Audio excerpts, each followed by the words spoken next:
Gonna need those probably. So we'll try. I knew I was gonna want to give a lesson soon about everything that's been going on. Just wanted to be when things were still fresh, but also be able to get through it, have it make some sense.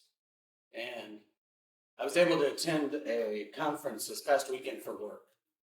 Nothing to do with spiritual things, nothing to do with God really at all. I don't think it has anything to do with procurement software, probably. Uh, but in each of these, they bring a motivational speaker. Every one of these I've been to a bunch of these conferences. They're usually pretty decent. And usually it's like a sporting figure, so let's dig deep, let's overcome. And those are all really cool. We've got Mike Krzyzewski from Duke as a coach, and Venus Williams as a tennis player. Actors and actresses that talk about getting through the hard times early. But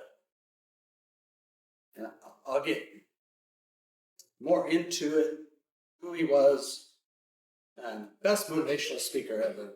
And the net of all that is the message just kind of clicked together for me. It's like, all right, it's ready, it's now. I'm going to bring in some messages along the way, but the first thing I want to do is start in 1 Peter 4. Because I really hate the idea of getting up here and feeling like I'm whining about stuff. Oh, how could this happen to us? Sorry, 1 Peter 4:2. It's wrong. 4:12. Beloved, do not be surprised at the fiery ordeal among you, which comes upon you for your testing, as though some strange things were happening to you. It's not strange that you might suffer in this world, and then probably even more telling and fitting for us as a group. 1 Peter 5:9, resist him firm in your faith, knowing that the same experiences of suffering are being accomplished by your brethren who are in the world. We're all struggling. This group has had a lot of loss. I look out and see Adelia, who's lost both parents in a very recent time, and others who have lost their moms here recently, and we keep adding. Right? We have those who have volunteered to take on new children in their lives. That's adversity. That's hard. And going through the challenges that come with that. We have those with estranged relationships. We've all been praying for Eric. A lot of adversity there. There's a lot of adversity all around us. And so while this lesson might focus a little bit and will about my own experience over the last 2 months, it's not unique to me, and it is not... I'm going to actually brag on myself a little, which I hate even more. But it's not meant to be that. It's meant to be, what is adversity, and how can it actually... How should we view it, really, is the thing that's clicked. So, 4 questions on the screen. Why does adversity happen? 2, why is it difficult or hard? 3, how do I navigate it? What do I do when I'm in adversity? And then 4, just kind of as a summary, what's my role? Both maybe as one who's going through adversity, or maybe as a supporter of somebody else who's going through adversity, or maybe both of those at the same time. So those are the questions we're going to work through. And number 1, why does adversity happen? The first reason is just the normal life. Not the only reason, but one reason we're going to have adversity in life is that life is in a broken world. Life is on a timeline that ends here on earth. With it, we age. With it, health fails. With it, we encounter the death of others, the sickness of others. So it's not just in our own lives, but that in others. And those 2 things combine for a lot of sad events. Also happy and joyous events along the way. Right? We get births and we get deaths, but those things do create difficulty. Just the fact that we live here in a broken world. Things go wrong. Another reason is that we take a lot of risks, and maybe we don't even realize that. I don't know if you all saw over the last 2 days. I noticed, it gave me a little bit of a moment. There were dust storms here all over Illinois. Not quite right here, though you can see the kind of tail of it. But really, really bad ones. And it even went up all the way to Chicago and created like this wall of visibility. And we've said, and we still say, and probably still will say, I lost a sister to a dust storm in Kansas. The dust storm wasn't really what took her life. Right? It was the fact that we choose to get in vehicles that go 70, 80, 90 miles an hour, which is just a risk that we choose to take. And that usually it's safe, but when you combine that with a dust storm that creates zero visibility, you get bad events sometimes. And so I'm not saying don't go drive. I'm not saying don't go drive. I think please drive safely. Yeah. I loved what it said. I mean, the alert we got from the state of Illinois or whoever sent that was dead on the advice. You know, if you lose visibility quickly, you get over to the side as quick as you can. Either side, you do not stop. You slow down. Maybe you back off the gas a little. You don't worry about if your car's even going to flip down a ditch. That's better than being in the middle because somebody's going to stop. And when they stop, everybody else behind you is going to hit them. Right? So, but that's all to go with risks. And then you tie that at the end to the fact that we are pretty fragile. Right? And you net that all out. And the answer is we're not in control of most things, even though we like to think we are. And that leads to adversity. It's not the only thing. Adversity can come for our testing. 1 Peter 4, it's again 12. Don't be surprised at the fiery ordeal among you, which comes upon you for your testing, as though some strange thing is happening to you. You've got James 1, you've got Romans 5, which we're going to look at a little bit later in the lesson. Another good one here is 2 Thessalonians 1.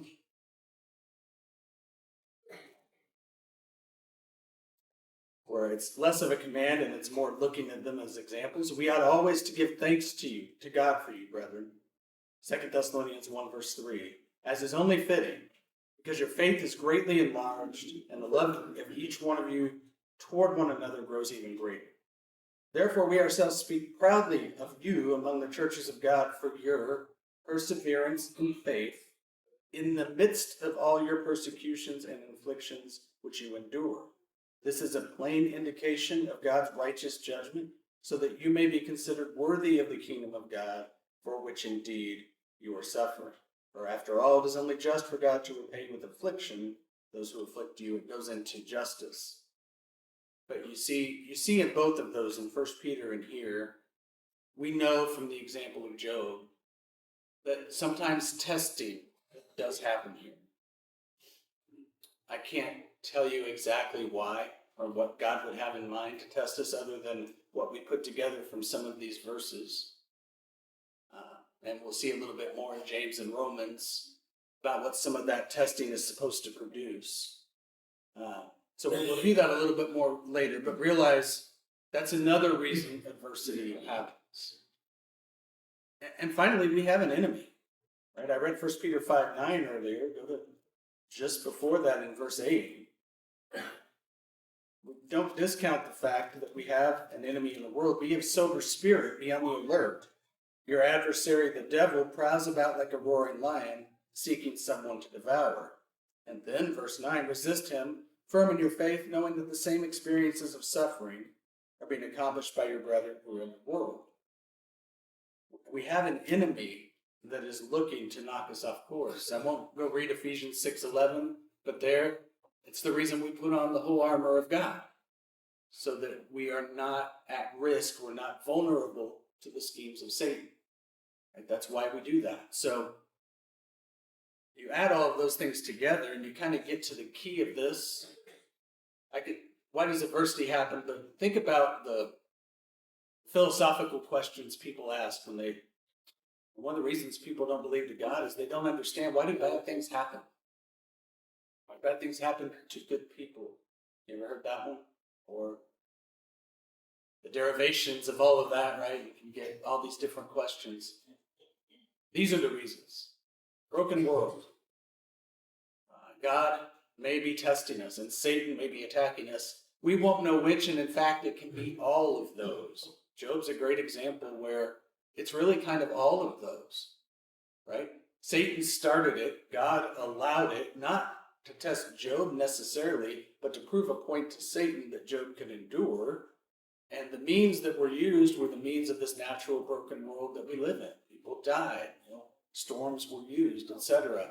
And, I'll be honest, I didn't feel like I lost what Job lost over the last 2 months. But the one thing I did say to Julie a couple of times was,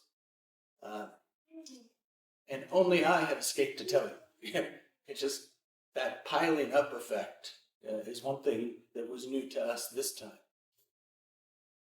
I'm going to leak a little bit. Don't worry about that, please. So the key to all of that, really, we don't get to control it. And when it's happening to you, something rough, you're not going to know. There's no bubble in the sky that says, this is a test. It's test time. There's no bubble in the sky that says, hey, Satan's after you. Or, don't worry, this one's just life. And God's in control of those things. So I choose to treat it as though there's probably something I need to learn from it. Right? And I choose to treat it in a way that Satan doesn't win. Just in case he's the one behind it. All right. This is the guy that spoke a couple days ago. Eric Weihenmayer. You can try to say it if you want. I think that's right. Weihenmayer. A blind mountain climber. Not just a mountain climber. Climbed Everest. Climbed all 7, the tallest peak on every continent. So, not the 7 tallest mountains, but the tallest one on each continent. Lost his sight early on in his life, and his talk was not spiritual, but there are so many spiritual applications. I have no idea if he's a believer. He was talking in a professional setting to a group of professional people. He didn't go into whether he has faith or what his faith is in. So I can't claim to you that he's a great example to follow, but some of the things he said really stuck this lesson together. So I am going to bring them out. And we're going to take spiritual applications. I can tell you he was an amazing speaker. If you have a chance to go watch, I think similar to what I heard is out on YouTube. There's a documentary about his climbing out on Netflix. He spent more time talking about the fact that he kayaked the entire Grand Canyon, which has a lot of level 5 or 10 or whatever rapids that are some of the worst in the world. So he chases all of those things and wants to do them. Okay. That's who I talked to. And the first quote I want to bring from him, as you aim higher, you invite adversity into your life. Now there's a little bit of a difference here between the adversity we're going to encounter when we try to go do something versus life kind of throwing bombs at you. But some of the lessons certainly carry over from one to the other. He could have just chosen not to climb mountains and then he wouldn't have had adversity. His point was, I decided I wanted to climb mountains, even though I was blind. When I did that and decided that was my goal, I invited adversity into my life. He would go on to say, I'm a blind guy. Do you know how little society expects of us? I can meet your expectations by staying in my house all day and just surviving. And you'd be amazed that I got to the bathroom, to the refrigerator, and, But I didn't want that kind of life. I wanted to aim higher. And when I did that, I knew we were inviting adversity into our life. And where that clicks for me is when we think about Jesus' words. When you go over to Matthew 16. One example, verse 24. Then Jesus said to his disciples, if anyone wishes to come after me, let him deny himself and take up his cross and follow me. Whoever wishes to save his life shall lose it, but whoever loses his life for my sake shall find it. For what is a man profited if he gains the whole world and forfeits his soul? Or what will a man give in exchange for his soul? As you aim higher with Jesus' aim, and you decide, I don't want to just live here, I want to live in heaven, you invite adversity into your life. You become a target of an enemy, and you're choosing a nobler calling that is going to maybe make you the target of men who don't believe that, who is going to make you the target of your own thoughts, because faith now becomes a very important element of the walk you're going to walk. Right? Before, if you choose not to believe God, you don't have to have faith in much of anything. But faith becomes a foundation that if it shakes and you're aiming higher, brings a lot of adversity with it. In Luke 14,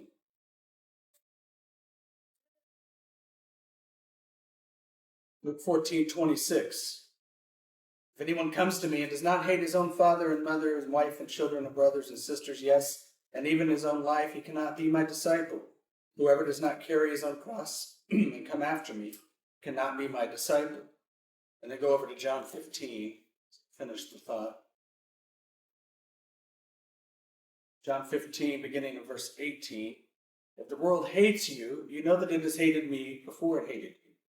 If you were of the world would love its own. But because you are not of the world, but I chose you out of the world, therefore the Lord hates you. Remember the word that I said to you, a slave is not greater than his master. If they persecuted me, they will also persecute you. If they kept my word, they will keep yours also. But all these things they will do to you for my name's sake, because they do not know the one who sent me. We need to understand that if we're going to walk a Christian walk, we're inviting adversity in. It's not going to be easy, and it's not meant to be easy. I've never understood the whole profitability gospel thing, or whatever it's called, where there are people who will preach to you that if you just believe in God, you'll have all these riches and glory. I get that part, but then they say here and now. And I can get where it's true in a way, because in God we realize that whatever we have here is riches and glory, but the riches and glory really await. This is not meant to be easy, right? Peter says that it's with difficulty, quoting back from the Old Testament, that the righteous are saved. It's not easy. We're not strolling across the finish line. Life is hard. And when we do that, adversity is part of it. And the reason I'm bringing that up and hitting that point home is it's really difficult if you don't expect it. We need to be prepared that difficulty is going to come. If you expect no pain and no loss in your life, it's really going to hurt the first time that you lose someone, or that you go through some kind of illness, or that you question whether you're going to live, or you lose someone to an accident, or. Right? A relationship that you have goes bad. A marriage that you're in is in trouble. Keep going down the line. It's going to really, really hurt, and it's going to shake your faith. Some of that is the process of growth, and you've got to go through it, but it is better for you to go into that knowing that it's coming. I don't know what it is. Something's going to come. Something's going to be adverse. So just expect it. Remember, the question is, what makes adversity hard? It's difficult when it's unexpected. And the honest truth is, it's difficult because it hurts, right? It's a hard thing to do because it brings with it some sort of pain. And again, you can walk through each of those to see that the ways it hurts are different. It hurts to lose a loved one. It hurts to lose a loved one instantly and in a moment. It hurts to see those who you love hurting. It hurts to not know if those you love are going to live or die. Those things hurt. It also hurts to go through a physical thing yourself. Right? It hurt my sister much more than it hurt me, my sister that lived in Nice. But it hurt us both.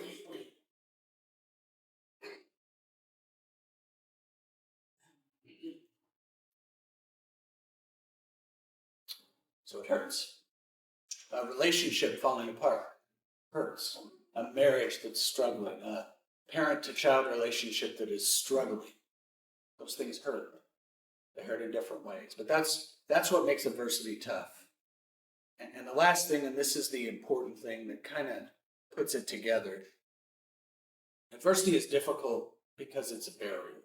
And this is really the truth at the bottom of all of this. Okay.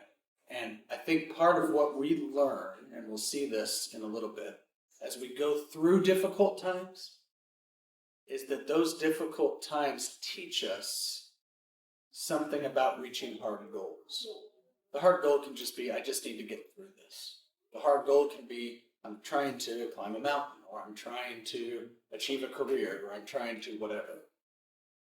We start to see barriers, hopefully, as we grow, not as the problems, but just as things that kind of hide the real problem. The real problem is we're not at our goal yet. The barriers are just the things that get in the way and keep you from getting to whatever it is. Okay? So, his key, another quote from Eric, you don't just deal with, that should say adversity. So, diversity is a pretty good thing. It's not usually a bad thing. We should get different opinions and stuff. So, sorry about that. So pretend it says adversity, and I'll pretend that I didn't have a really bad typo there. You don't just deal with adversity. You use it to propel you forward. These barriers, when you get by them, they're not just barriers. You actually use that, whatever process you use to get through them, moves you forward. There's energy or momentum that comes. And when you've overcome, it not only gets you through that one moment, but what you realize is it's the I can do this moment, or God can do this, whatever your deal is, whatever you're trying to get through. Sometimes you can't do it, but God can. And now that you realize He can and will, it's easier. But the point is, it all moves you forward. And adversity pushes you toward a goal, actually, if you let it. And the process is starting to learn how to do that. That's what we'll get to in a moment. But I want to look at John 16:33. These things I have spoken to you, that in me you may have peace. In the world you have tribulation, but take courage. I have overcome the world. What makes adversity difficult? Trying to handle it outside of Christ. Trying to handle it on your own. Trying to handle it without this or a family like this behind you. Trying to do it alone.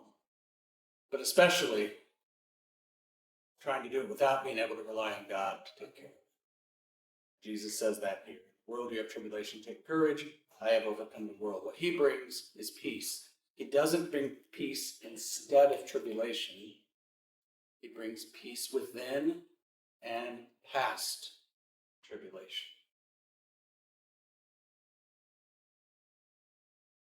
So, how do we navigate it? What do I do if I'm struggling? The answer is not to avoid the barriers. Unfortunately, when we're going through something, that sometimes becomes our goal. It hurts, and I just want it to stop hurting. That's difficult and hard, so instead I'm just going to go do something else. And if we decide to just avoid the barriers, think about this. If I'm afraid to fail, it very easily leads to not doing anything at all. Go back to his story of, if I was a blind guy just sitting on the couch, you'd think I was doing incredible things. Because your expectations are so low. But my expectations are higher. If he was afraid of failing, we would have never started. If we're afraid of failing, if we're afraid of how somebody's going to react, if we're afraid of any of the things that might come, we could choose just to back away. And I've done that in my own life. Maybe you have too. I'm just going to disengage. That usually doesn't make things better, right? And again, you may need to do it for a moment to get in the right frame of mind.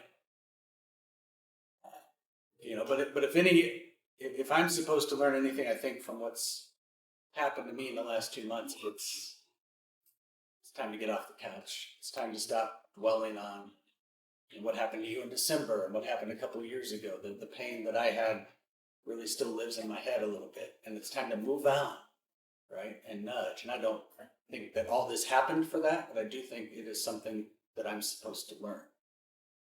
If you don't want to fight, fear of fighting, fear of overcoming problems, think about what that does to a relationship. I'm just going to let my marriage kind of die on the vine because I don't want to fight about it. I don't want to argue. I don't want to work through difficult things. So I'm just going to disengage. Now, granted, it takes two people sometimes to engage. It's not that easy, but it can be so easy to just give up on it. It doesn't get better that way, right? So you're backing away from the pain. You're backing away from the barrier. And it means you're backing away from your goal. So if ultimately I want to fix that, I've got to do the hard things. I've got to go through them, not around them or behind them. Hebrews 12, 4 through 7. I think this is a pretty good biblical example. There's a group here who was told, verse 4, you've not yet resisted to the point of shedding blood in your striving against sin. Verse 7, it's for discipline that you endure. God deals with you as with sons. What son is there whom his father does not discipline? Here's some people who were avoiding the pain. They were avoiding the barrier. The Hebrew author tells them that's not the path that you're supposed to take. God disciplines you not so that you'll back away and disengage, not so that you'll hide, but so that that pain will change you. We'll get to that in a moment. That difficulty will make you a different person and a person who is much more fruitful for the Lord. But you've got to go through it, and that's the Hebrew author's push to them. We have to work through the barriers.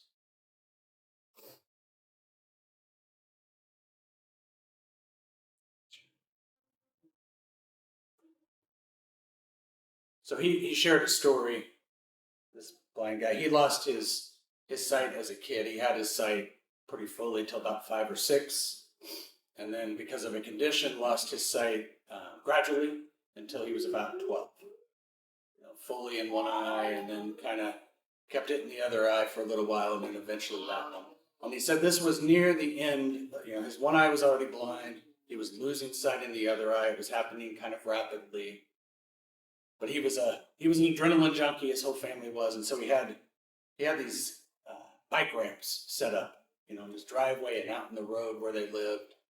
So he went out and he'd done what he had done for years, and he had these ramps set up. And he went through the first ramp, and he got in the air. He couldn't see where the ramp was, and he missed it, toppled over to the side, got all scraped up. He said he came up to the garage just kind of, crying and tears and snot and whatever and blood. And he just knew, I'm done with that. That part of life is over for me. Didn't know that his dad, he was in the garage, because, again, he's mostly blind.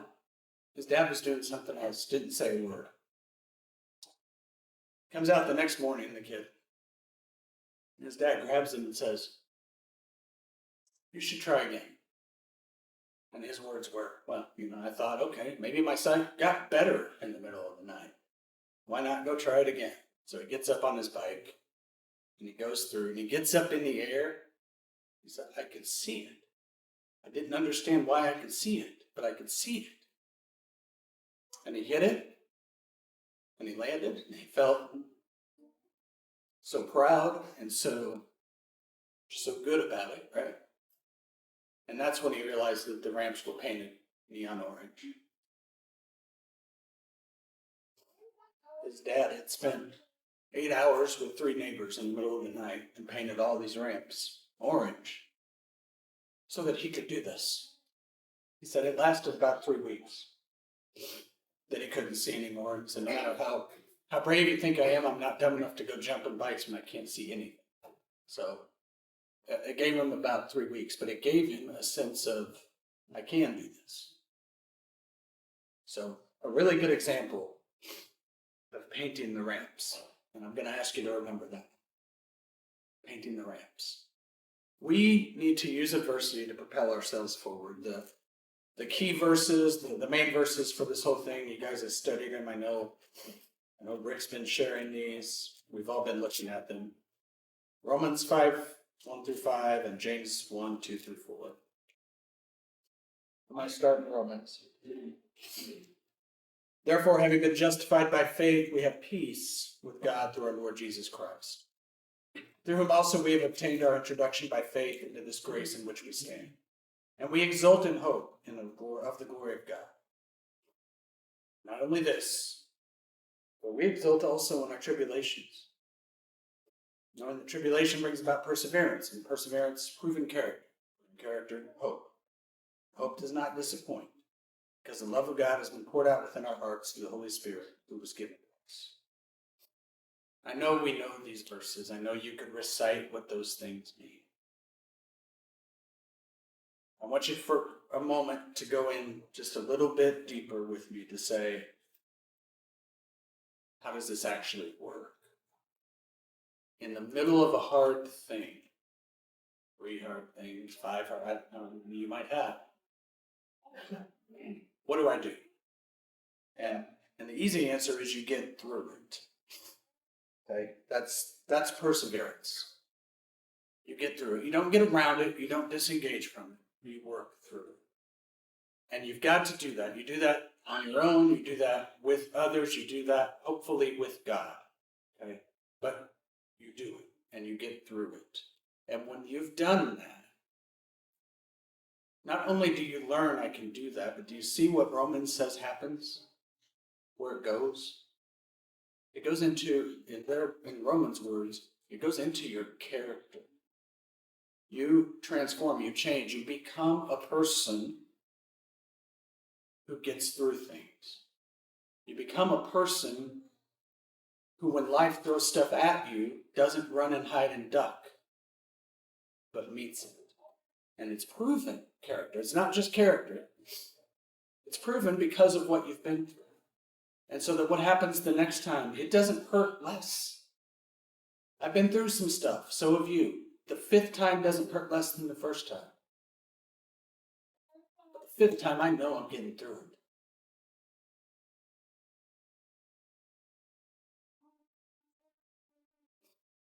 That's because character latches onto hope.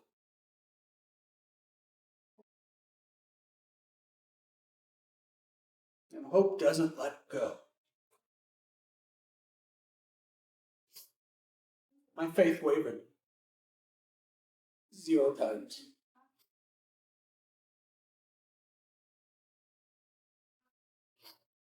Said I was going to brag on myself. Sorry, I'm kind of gross here. You don't know, right? Till you go through it, you don't know. We sit there and say, well, I think I'll be fine. Go through it, and you know. You are fine. Because of y'all, because of God. James 1:2-4.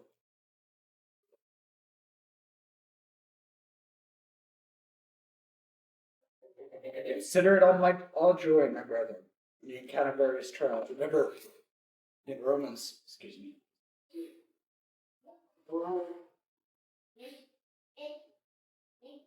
It's either that or sniff the whole time. Consider that all joy, my brethren, when you encounter various trials. In Romans, exult in your tribulations. Because here's a chance to be a better person again. Here's a chance to grow even more. Knowing that the testing of your faith produces endurance.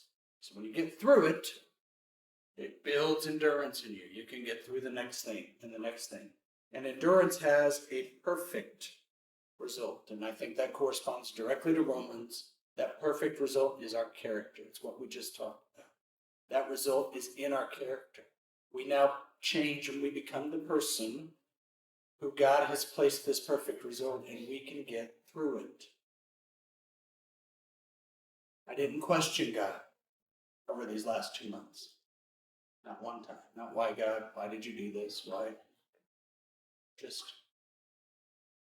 thanked him, and praised him, and asked for his help. Okay. Not bragging on me, God created us this way. He created us to stretch and grow and be shaped and molded. And he tests us so that we can be the best vessel for him in this world, the most fruitful. So all the hard things that you all are going through, lost loved ones, health, pain, relationships, whether it's marriages, kids, job stuff, stress, sure I'm missing 4 or 5 other categories. It's all for your good. It's all for God's good. But that's only truly true if you go through it and not around it or behind it. God can present these opportunities for lessons and we can just avoid them. I'm not saying we got to go climb mountains. I'm not saying we should be testing God and turn it around the other way. But when these things come in our lives, know that God has trusted you with a reason. Another person that the motivational speaker, Eric, he didn't bring him on stage, but he talked about his friend.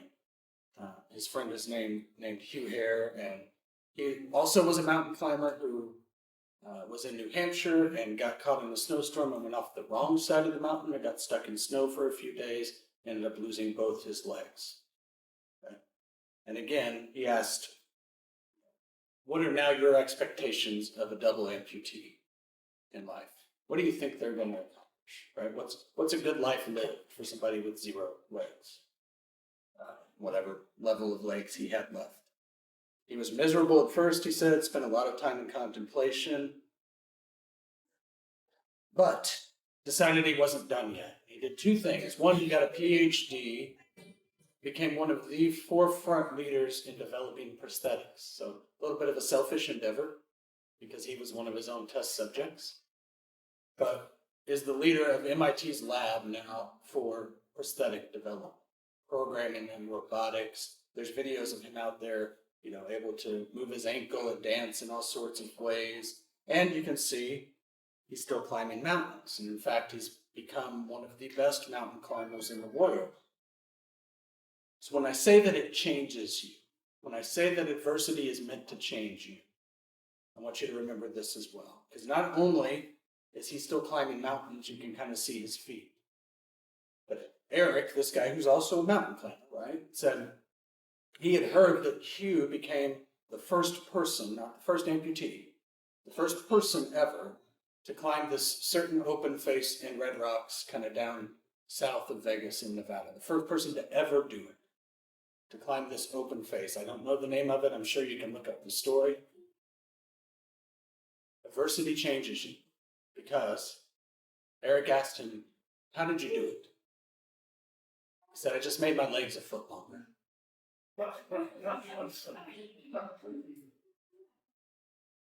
Think about that spiritually.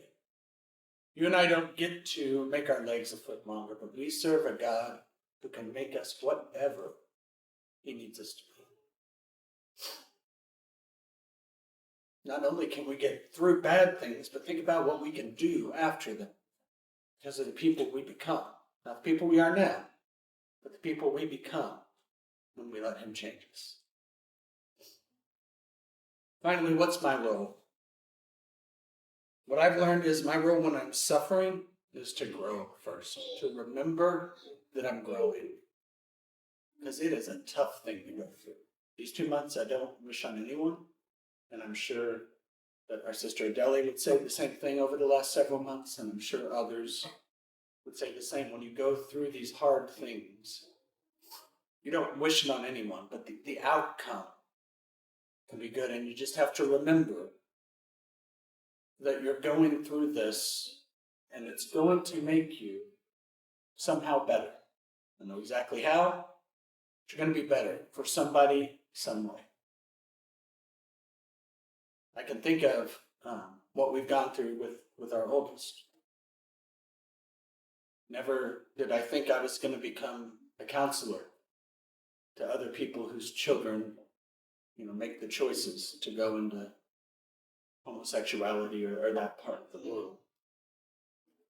And somehow your name gets out there, and that becomes you, right? because you've been through it. And we had somebody that did that for us. You don't know that that's coming, but you look back and think, okay, I didn't handle that great. I was a complete mess. I was a wreck. And trusted God, but everything else was just messed up. What advice do I have for somebody? But when they come and call, you actually have advice. Because you're a different person now. You pray. I can't tell you what my prayers were that night that we didn't know the fate of my older sister. Yeah, I was pretty certain that she was gone. I had my reasons for believing that. Just kind of cold logic in my head. And it's a hard thing to pray for, and I don't know if you all were praying, please help Stephanie to be alive. It had already happened. She's either alive or she's not. So I know that my prayers were somewhat, if she is alive, please help her. But generally, my prayers were complete. Now, I don't know if you've ever seen the meme that's out there that says, Dear God, and it's just got all these letters thrown on the board, amen, at the bottom. That's kind of what it was like. I didn't know. My thoughts were just swarming. But they were swarming in prayer. And there was a lot of pleas in there. Obviously, things have come out where they have. So pray, and you lean on your support. You guys have been so supportive. It's been amazing. We grow each other. We've talked about that many times. And this is just proof of how that works. When you're helping somebody, be the one to paint their ramps. Never ask who's painting my ramps. Who's going out and getting up? Whose ramps are you painting? Who are you helping bring along? I know that pretty much, I don't know if I can say exclusively, nearly all of the time when people have come to me and wanted to talk, the church isn't helping me, or I'm not. It's always the same question to come back to. Who are you helping? Because it's a two-way street. And this is a time when you're actually suffering, and I'm probably getting to my last point ahead of time, that's a great time to go help others. It's a hard thing to do. And there's a reason for that I'll share. So when you're helping, paint the ramps. Be there for them with comfort and support and love. Don't let them quit. If their faith is shaken, restore it. Don't let them quit, especially on God. But also push them to get through, not around. Right? Realize everybody's got their own timeline. Everybody deals with grief differently, so they can't deal with grief like you do. Don't judge them for how they're dealing with their grief. Just help them. But make sure that you're helping them move forward, not sideways or backward, in the long run. And don't be afraid of silence either. Remember Job's friends just sitting there in silence. It can be really hard to find the words. I know that. How are you is kind of a fun question. In the middle of this kind of stuff, then I know it comes from a great place. I want to know how you're doing. I'm not doing that good. It's kind of rough, but thank you for asking. But silence is fine. Remember one of you was sitting back there, and I was walking out one night that I was here early on in all this. You just looked at me. You didn't have any words, and that was perfect. Thank you for your support. Finally, you got to use your example in this. The story of a blind mountain climber is important and impactful, not because he climbed mountains, but because he did it while he was blind, right? It would be great. Climbing Everest and 7 other mountains is great if you're not blind. His story is extra impactful because he did it while he couldn't see. I will tell you a funny story there real quick. They were going over, I guess part of climbing Everest is they bring these ladders and they tie them together and you have to go over these open areas. And he's got a team with him because obviously a blind guy can't climb alone. So they tie all the ladders together, they go over the ice floor. And one of his team members gets on it first, takes the first couple of steps out, looks down and says, Eric, you have a distinct advantage. The point is he's a blind mountain climber. So yeah, I can't look down, that's great. But generally this is harder for me. I can't see. You think about Joseph. What he accomplished was amazing, right? The fact that he accomplished it while being taken prisoner, being a slave, and being in all different kinds of bad situations make that story what it is. If you're like me, when I'm in the middle of struggling, I do become, we all do, very self-focused. And sometimes you have to, for your mental health, you have to be able to do it to get through. But if you have the capacity in those moments to help somebody else, you multiply your example by the power of 10.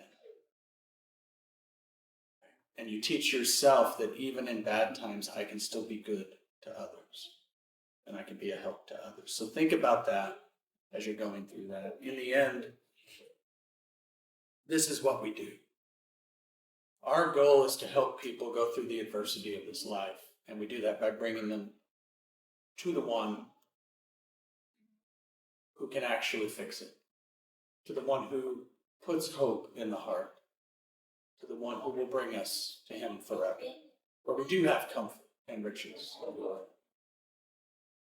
So today, if you're struggling and we can help you somehow, we want you to reach heaven. We want to bring you with us to heaven. We want to be like David and say, the child is gone, but I'll see him. I'll go to him one day. We want that kind of example, that in our grief, we still know we have a home. If you haven't believed in God, today is a good time to come forward, state your belief, baptize you into Christ today. God is the only one who can truly get you through these things. He doesn't just get you through them. He makes you a warrior for him. Thank you for listening.